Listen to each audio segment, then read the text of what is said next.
Narito na ang mga malalaking balitang Central Luzon ngayong araw. Dalawang Chinese national arestado matapos magpaputok ng baril sa isang restaurant sa Fontana, Clark. Paglalagay ng safety net sa construction site ng Kutkut flyover sa Angeles City, hiniling ng Porac LGU sa DPWH. 23 anyos na binata sa Mexico, Pampanga, arestado dahil sa sextortion. Panibagong dagdag pasahe sa jeep sa susunod na buwan, aprobado na ng LTFRB. At Laos Group of Companies, pinasalamatan ang kanilang bank partners. World-class customer service, asahan na magpapatuloy.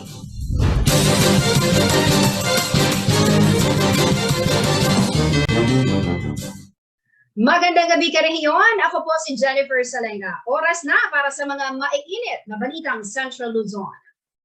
Peligro para sa mga motoristang bumabaybay sa Porac Angeles Friendship Road intersection.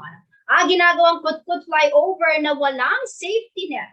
Pangamba po ng mga motorista, baka raw sila ay mabagsakan ng kung anumang materyales buhat sa buhat sa itaas ng itinatayong tulay. Ang lokal na pamahalaan ng Porac lumapit na sa tanggapan ng Department of Public Works and Highways upang malagyan ng karampatang safety net ang construction site. May detalya na balitang yan si Paulo G. Santos.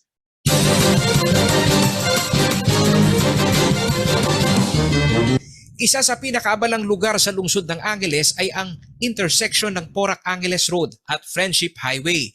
Bukod sa mga naglalakihang establishmento sa paligid nito gaya ng gas station, restaurant at mga grocery store, itinatayo rin dito ngayon ang Kutkut flyover.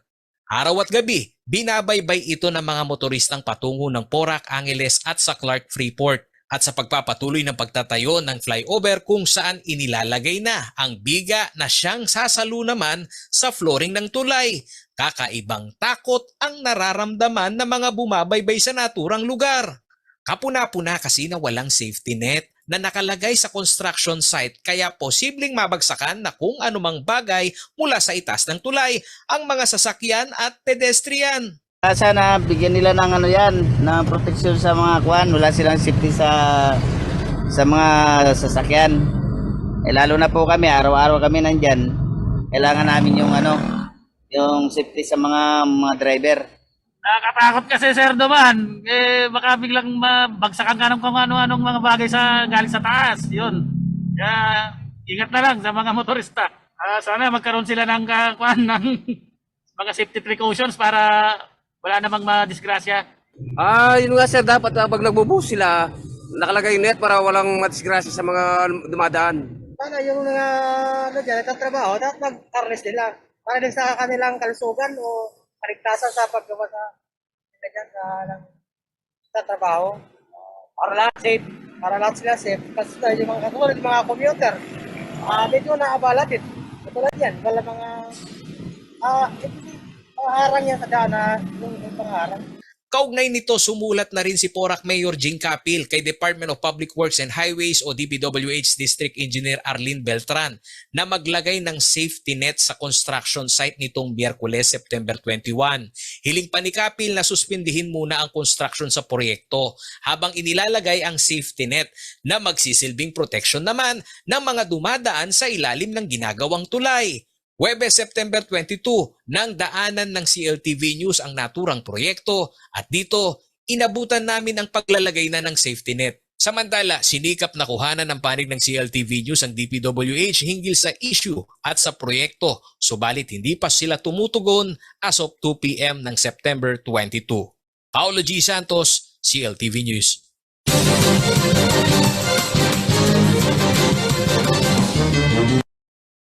Hinarang ng mga tauhan ng Aliaga Nueva Ecija Municipal Government ang mga dambuhan ng truck mula Tarlac na ginagawang alternatibong ruta patungong Bulacan ang kanilang service road. Sa magdamag na pagbabantay ng mga taga-munisipyo ng Aliaga, umabot daw sa higit 500 dump truck na di umano'y overloaded ang nagtangkang makalusot. Nagbabalik si Paulo G. Santos.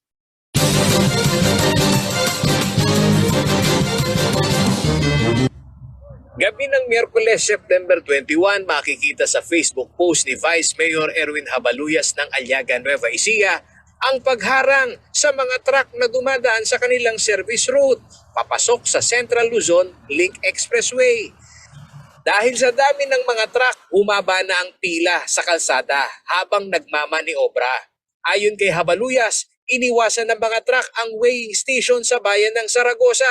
Kaya ginawa nilang alternatibong ruta ang Aliaga Service Road, papasok naman sa CLX.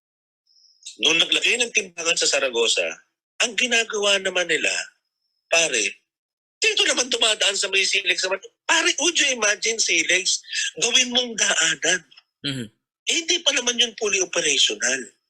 Ang naturang operasyon umano ay tugon sa sumbong ng mga residente sa Aliaga na labis na naaabala sa pagdami ng mga dambuhalang truck sa kanilang lugar. Kwento ni Habaluyas, tinangka pa raw suhulan ng mga truck driver ang ilan sa kanilang tauhang nagbabantay. Alam nyo kasi, pinabayaan ka din kasi ng DPWH, ng LTO, yung anti-overloading law. Diba? Hindi ibig sabihin na hindi yan ino-observe, hindi yan effective. Diba? Ibig sabihin, hindi natin tinotolerate, hindi ibig sabihin na effective yan. Pare, 500 truckloads ang dumadaan sa amin dito sa Aliaga.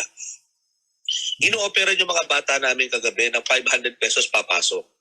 Nung umaga, 1,000 daw sa 1,000. Pare, kung kami, kuhanin ko kaya yung 1,000, padaanin ko, di 500,000 per day ako, pare, nakaupo lang ako. Yeah. Tama ba yun, di ba? 500,000 per day, sa isang linggo, 3.5 million, meron ako 3.5 million. Hindi na masama, pare, no? Pero, we have a town to protect. Git ng BC Alcalde, may legal na basihan ng munisipyo sa ginawang pagharang sa mga truck. Ito ay ang Sangguniang Bayan Resolution 33 Series of 2022 na nakapatungkol sa mahigpit na pagpapatupad ng anti-overloading law. Bukod kasi sa pagkasira ng mga kalsada, mapanganib din daw ang pagdaan ng mga truck sa isang makipot na tulay sa Aliaga na tanging 20 tonelada lamang ang kapasidad.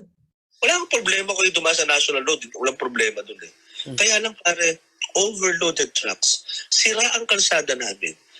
Alam mo magkano magpagawa ng motor ngayon? Sira ang mga bearing ng mga sasakyan nila. Di ba may added cost yun sa mga tao? Pandemic pa ngayon pare. Pwede pa naman magtrabaho ka, nabawasan mo yung karga mo? Sinulatan na rin daw ng pamahalang bayan ng Aliaga ang DPWH Nueva Ecija District 1 upang hiin ang mas mahigpit na implementasyon ng anti-overloading law. Pero ayon daw sa DPWH, wala sa kanilang mandato ang manghuli. Sa impormasyong nakalap ni Vice Mayor Habaluyas, sa Tarlac kumukuha ng quarry materials ang naharang nilang mga dump truck. Ayon naman kay Tarlac Governor Susan Yap, hiningi na nila ang tulong ng DPWH, Land Transportation Office at PNP Highway Patrol Group para sa enforcement ng anti-overloading law. Maging sa kanilang lalawigan daw kasi ay nananatili itong malaking problema. We had a meeting with, or was it Tuesday? Had a meeting with LTO, DPWH, Penro, and all other concerned agencies on how to address the overloading. Yung sinasabi po rin sa Nueva Ecija, that was also our problem kasi months back, saka naman nanggagaling po, no? So we will be putting weighing scale areas in strategic locations in the province and deputizing them that will start on Monday for this. Paolo G. Santos, CLTV News.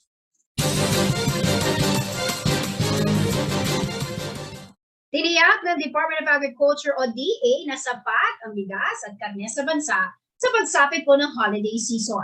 Kaya raw tugunan ng sektor ng agrikultura ang pangangailangan ng mga Pinoy sa darating na Kapaskuhan kung saan karaniwang mataas ang demand sa mga nasabing produkto. Sa supply outlook ng National Rice Program, lumalabas na may pagtaas umano sa lokal na produksyon ng palay, kaya tiyak ang supply hanggang sa katapusan ng taon.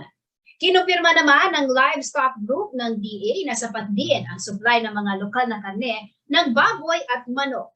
Ang inaasahang lokal na produksyon ng baboy ay tinatayang nasa 1.34 million metric tons habang 1.65 million metric tons naman para sa kaning manok. Siniguro rin ng DA na hanggang sa unang bahagi umano ng 2023, inaasahang magiging masagana ang supply.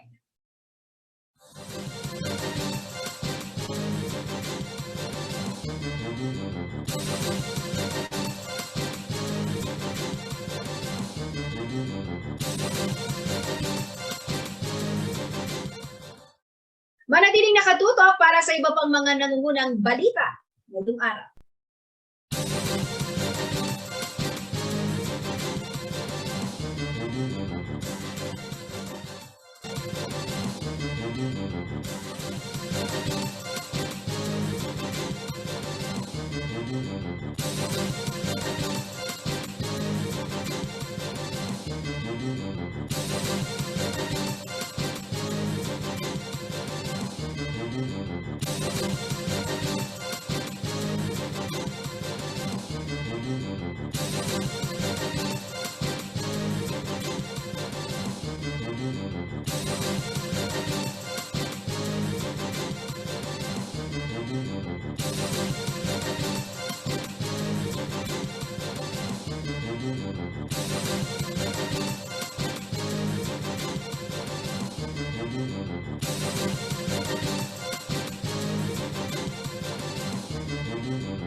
Nagbabalik ang CLTV News. Sa iba pang mga nangungunang balita, nasa kote ng mga tauhan ng PNP Anti-Cybercrime Group ang isang graduating student na binata sa Mexico, Pampanga na inireklamo ng kanyang dating karelasyon dahil sa sextortion. Ayon po sa biktima, pinagbantaan daw siya ng suspect na kanyang i-upload ang kanyang masiselang video kung hindi ito makikipagkita sa kanya sa isang motel. Narito ang detalye ng balitang niya.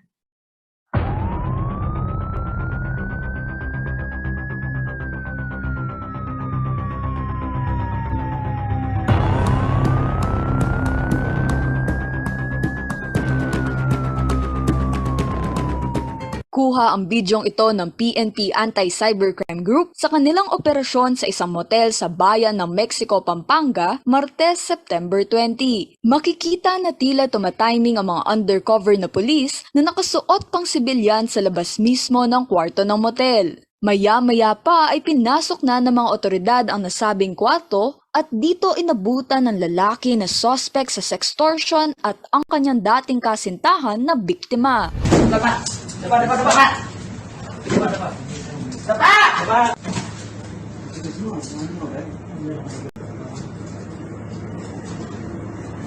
Kinilala ang suspect na si Cedric John Magat, 23 anyos at residente ng San Isidro, Laug, Mexico, Pampanga. Batay sa salaysay ng biktima, nakipaghiwalay na siya sa suspect dahil na rin sa pambabastos nito sa kanya tuwing sila ay magka-video call.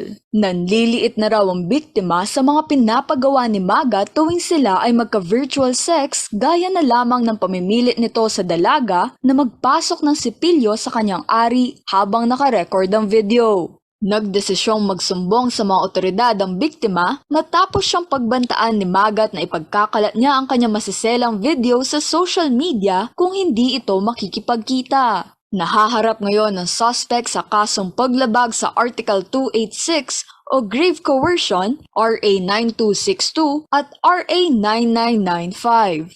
Arlen Salonga, CLTV News.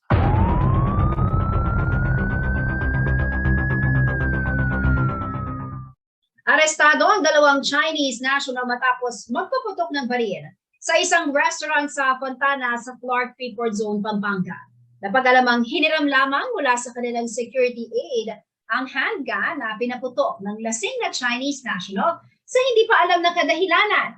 Agad umanong tumakas ang dalawang dayuhan at nagtungo sa kanilang tinutuluyan sa Corgan Villas sa Mabalacat City. Wala namang naiulat na nasaktan sa pangyayari.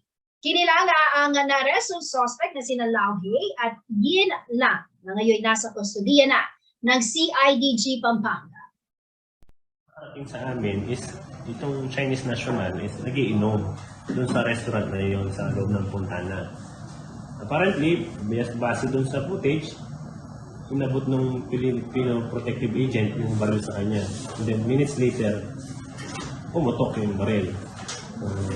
Kinasuhan natin siya ng alarming scandal and slight physical injuries dahil yung chip ng tiles na tinamaan ng bala ng baril tumama dun sa likod ng isang helper dun sa restaurant.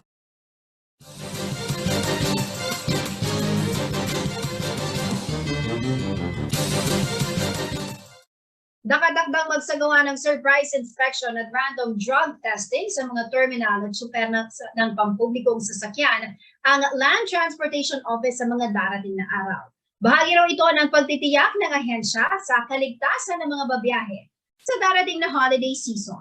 Narito po ang report.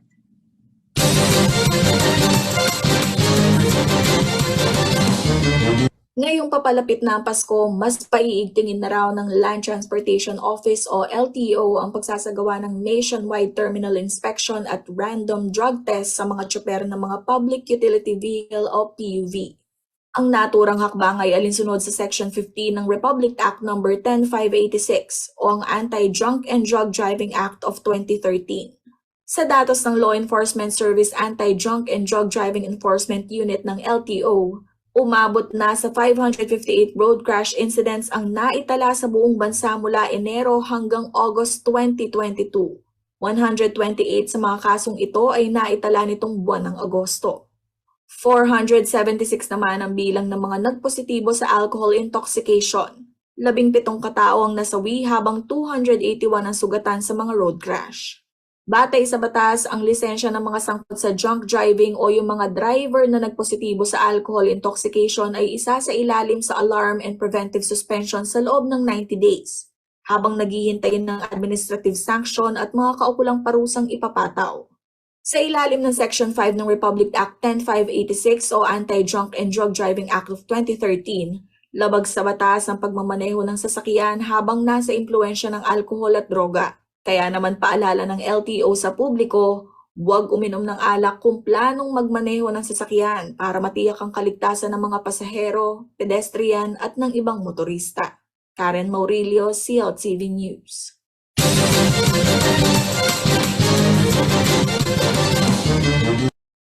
Sa pagbabalik ng CLTV News,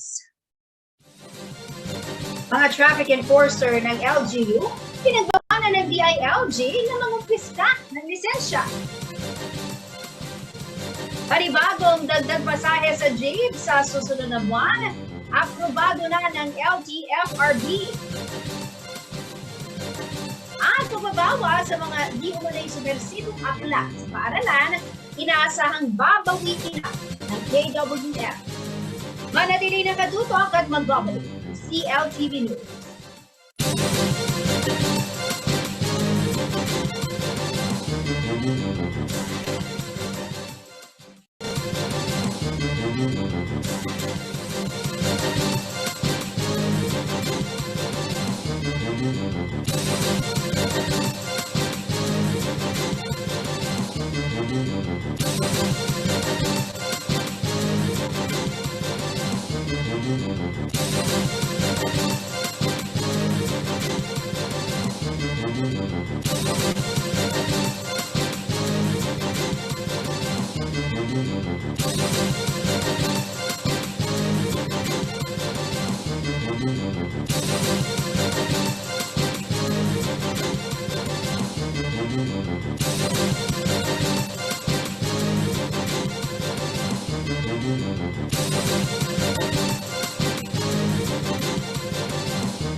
Nagbabalik ang CLTV News. Nagpaalala po ang Department of the Interior and Local Government o DILG sa mga local government unit kaugnay ng pagkumpiska ng mga traffic enforcer sa lisensya ng mga motoristang lumabag sa batas trapiko. Batay po sa inilabas na memorandum ni DILG Secretary Benjamin Abalos nitong September 14, ang mga local traffic enforcer ay maaaring mag-issue ng traffic citation ticket, ngunit tanging ang LTO at ang kanilang mga deputized agent lamang ang maaaring mag-confiscate ng mga driver's license. Kabilang din sa memo ang pagsuri ng mga LGU sa kanilang mga ordinansa at patakaran sa trapiko upang matiyak na ang kanilang mga traffic management unit ay sumusunod sa nasabing probisyon. Gayunpaman, dapat pa rin maging maingat ang mga motorista sa pagsunod sa mga patakaran at regulasyon sa trapiko at tukuyin mabuti kung ang nanghuhuling individual ay deputized ng LTO sakaling sila ay masangkot sa isang paglabag kung saan maaring kumpiskahin ang kanilang lisensya.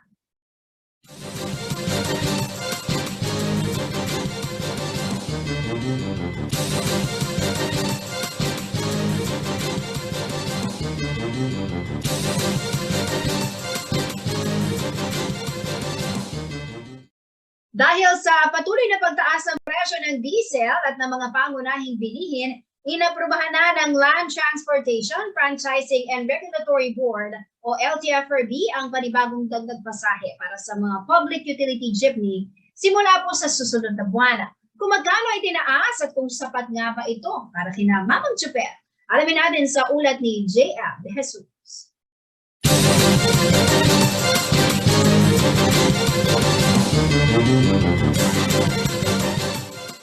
Mahigit 40 taon nang namamasada ng pampasaherong jeep ang 58 anyo sa si Mang Mario Cunana ng San Luis, Pampanga. Sa loob ng higit 4 na dekada, pinakamahirap daw ang kanyang naranasan ngayon dahil sa patuloy na pagtaas ng presyo ng diesel at ng mga pangunahing bilihin. 400 pesos lamang sa isang araw ang kinikita ni Mang Mario. Hinahati pa niya ito para sa kanyang pamilya at pangkrudo. Kasalukuyan ngayon, medyo lang kuulang. Kulang pa rin kasi taas ng diesel eh. Yung kinikita namin dito, lalo na dito sa San Luis, magkano lang. Minsan umuwi ka sa pamilya, 400. Siyempre, yung diesel mataas. Sa dami ng gastusin at sa kakarampot niyang kita, wala na raw na itatabi si Mang Mario para sa ibang pangangailangan. Ay, siyempre, na-apekto kasi kamukha na, linagnat yung anak ko, dinala ko muna sa doktor. Magkano yung kinita ko hapon, wala na naman. Kaya naman napipilitan siya dumiskarte at maghanap ng ibang pagkakakitaan upang may pandagdag sa gastusin. Kung minsan may nagpapagawa ng sasakyan, yun lang. Gagawa ng sasakyan. Ginagawa ko sa sasakyan ko. Minsan may bibigay 200. Ganun. Bilang tugon sa daing ng mga kagaya ni Mang Mario, inaprubahan ng Land Transportation Franchising and Regulatory Board o LTFRB ang petisyon sa taas pasahe sa traditional public utility jeepneys at modern public utility jeepneys. Nagkaroon na ng desisyon ang LTFRB Central Office increasing yung fare ng public utility vehicle. If you will remember, last July 1, we had a provisional fare increase of 11 pesos. Ngayon, dinicide na nila ang different petitions of transport group increasing the minimum fares of public utility vehicles. This includes jeeps, modern and traditional. Simula October 3, 12 pesos na ang minimum na base fare sa unang 4 na kilometro sa traditional PUJ na dating 11 pesos. 14 pesos naman ang base fare sa modern PUJ na dating 13 pesos. Nasa 1 pesos and 80 centavos mula sa dating 1 pesos and 50 centavos naman ang karagdagang bayad sa mga sumusunod na kilometro kung traditional jeepney ang sinasakyan mo. 2 pesos and 20 centavos mula sa dating 1 pesos and 80 centavos naman ang karagdagang kung modern jeepneys. Base na rin sa decision ng LTFRB, it is because of the continuous increase in the diesel. Though merong pagbaba, talagang nag-stay siya sa pagtaas. And also before they naman ruled on the fare increase, naghingi sila ng advice or comment from NEDA. And NEDA, yung sabi ng NEDA, na kailangan talaga because of the current situation natin ngayon.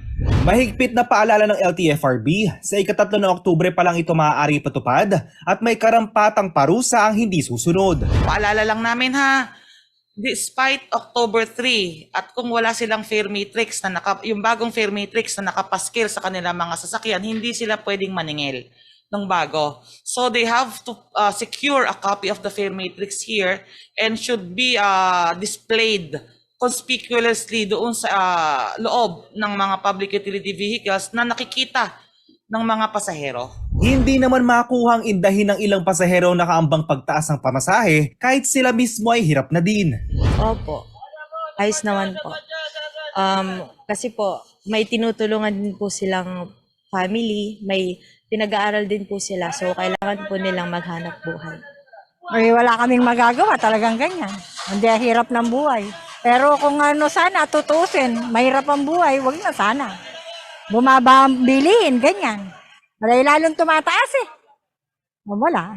Para kay Tatay Mario, hindi pa rin sasapat ang taas pisong pasahe. Ang kanyang panawagan, babaan ang presyo ng diesel upang kumita sila kahit papaano. Sa hirap naman ng buhay ngayon.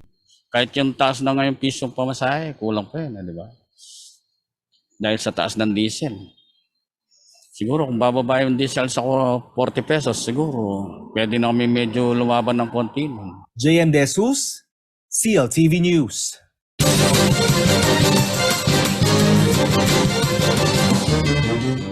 Babawiin na raw ng Komisyon sa Wikang Pilipino o OKWF ang kanilang inilabas na memorandum na nagbabawa sa mga paaralan at aklatan na magkaroon ng mga di umunay subversibong libro. Ang pagbawi sa nasabing kautusan ay paraan daw ng pagtalima sa atas ng saligang batas, higit sa kalayaan sa pamamahayag. May detalye na balitang yan si Karen Maurillo.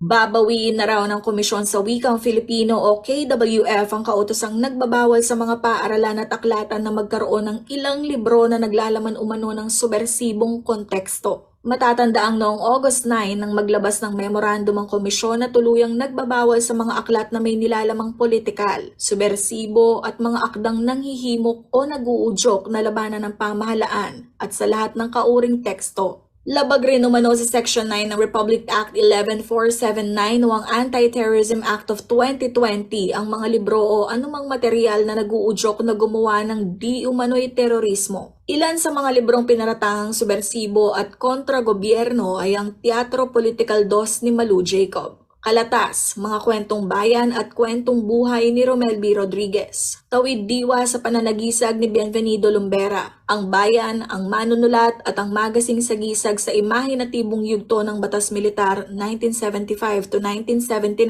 ni Dexter B. Cayanes. May hadlang ang umaga ni Don Pagusara at labas, mga palabas sa labas ng sentro ni Reuel M. Aguila. Sa plenary deliberation nitong Miyerkules, September 21, ang ika-50 anibersaryo ng Deklarasyon ng Batas Militar, sinabi ni Pangasinan Representative Christopher De Venecia na inaasahang ibabasura na raw ang naturang memo upang mapanatili ang malayang pamamahayag sa bansa.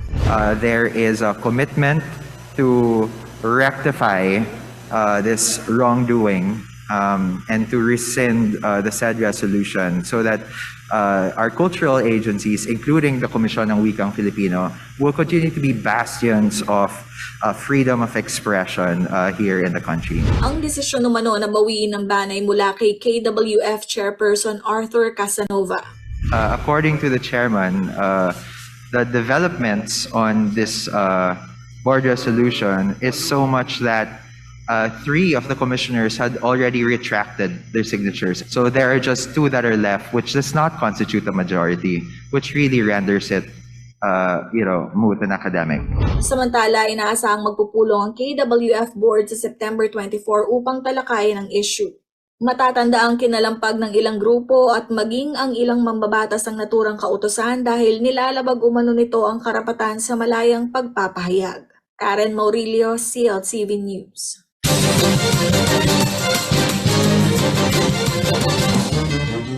Sa pagbabalik ng CLTV News,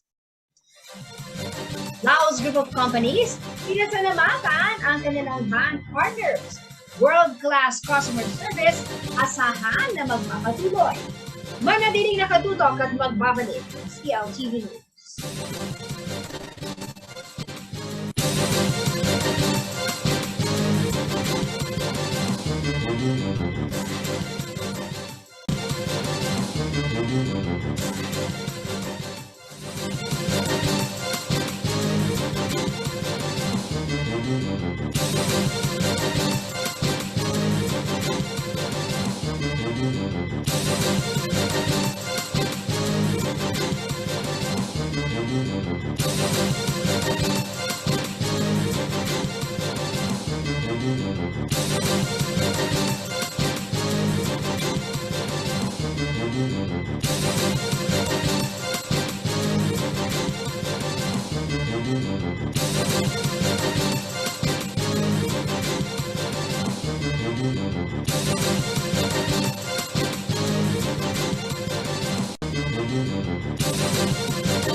Nagbabalik ang CLTV News.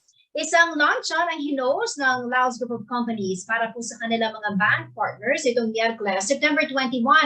Parado ito ng pagbibigay pasasalamat ng LGC sa kanilang mga nakatuwang sa pagbibigay ng world-class customer service sa kanilang mga kliyente. May detalye ng balitang yan si JM De Jesus.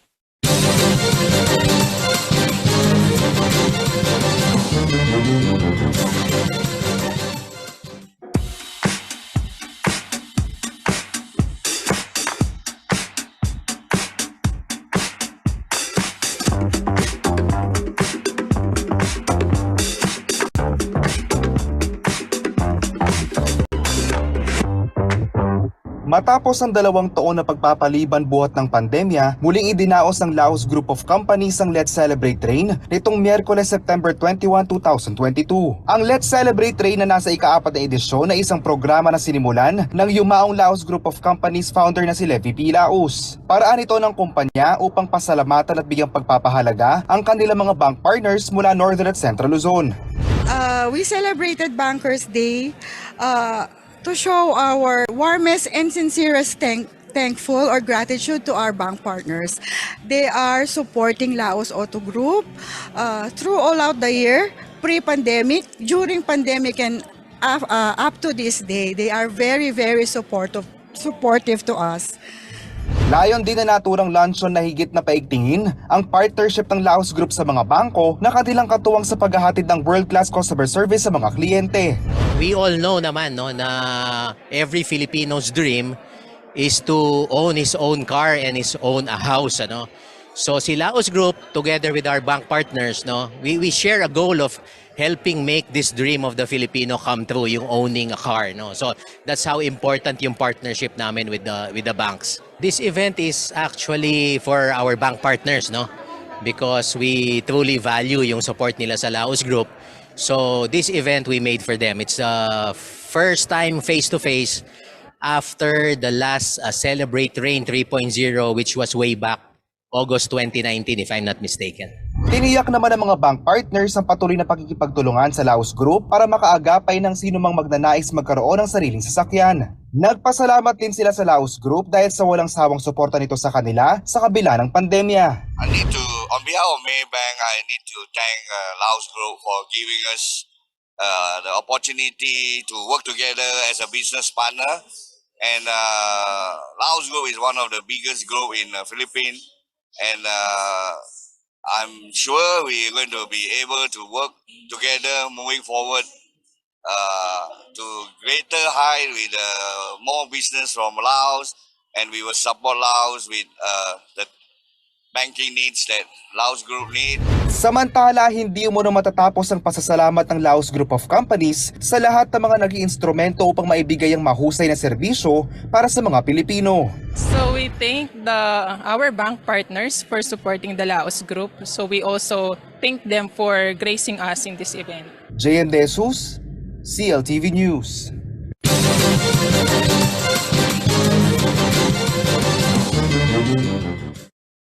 Alamin naman natin na magiging lagay ng panahon mula kay Ginong Manny Esguerra, ang Chief Weather Forecaster ng Pag-asa Clark.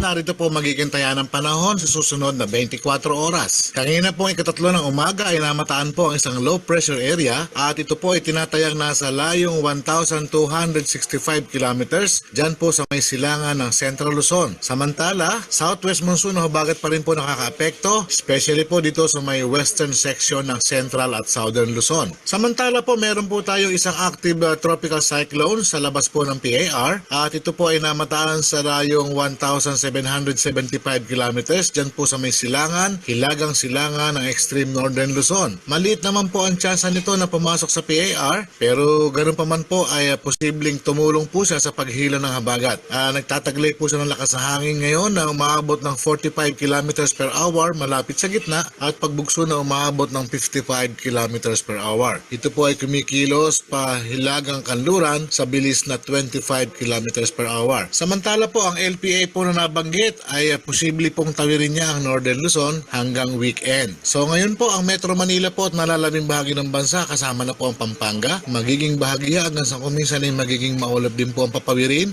Meron lamang po tayong inaasahang mga pulo-pulong mga pag-ulan, pagkidal at pagkulog, especially po sa bandang hapon o gabi. Ito po ay dulot niya ng habagat at ng localized thunderstorm. So pinag-iingat pa rin po ang lahat.